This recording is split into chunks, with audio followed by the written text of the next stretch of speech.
Hi everyone, my name is Keith. I'm a machine expert with USACLEAN for over 11 years, and this is the X26R Rider Scrubber. In this video series, I'm going to show you some general maintenance that you can do yourself to help minimize the cost and need of sending a service technician. So we need to replace a damaged or bad vac motor. Here is how you do it. Now there are 3 Phillips head screws right here holding the vac motor housing plate on. You want to remove this vac motor housing plate. Be sure to hold the plate in place, otherwise it'll drop down into the batteries.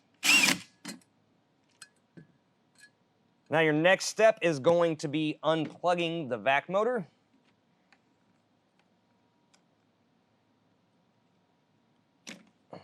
Just like that. Okay, now that we have the vac motor exposed and unplugged, there are 3 5mm Allen head screws that are holding the vac motor to the recovery tank. So we need to remove those screws to remove the vac motor.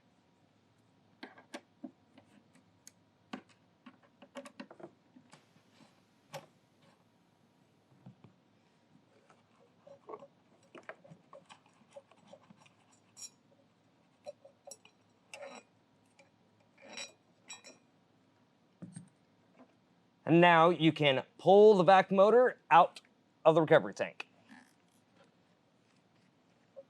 Now at this point, if you just need to replace the gasket, you go ahead and remove the old gasket and then just stick your new gasket back on. Also, you can replace your sound dampening foam at this point if you need to as well. So, taking your new vac motor,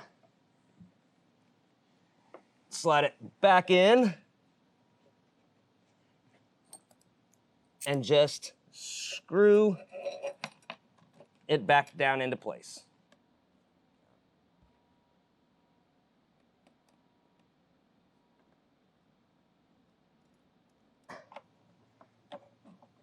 Now make sure that you get all 3 of the Allen heads screwed down nice and tight. Otherwise you're going to lose suction. So the next step is going to be plugging in your vac motor.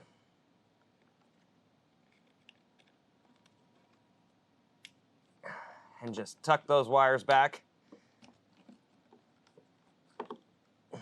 just a little bit.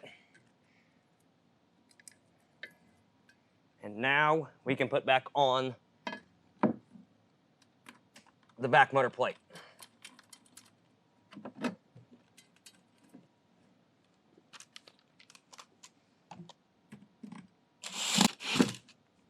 And you're done. Once again, my name is Keith.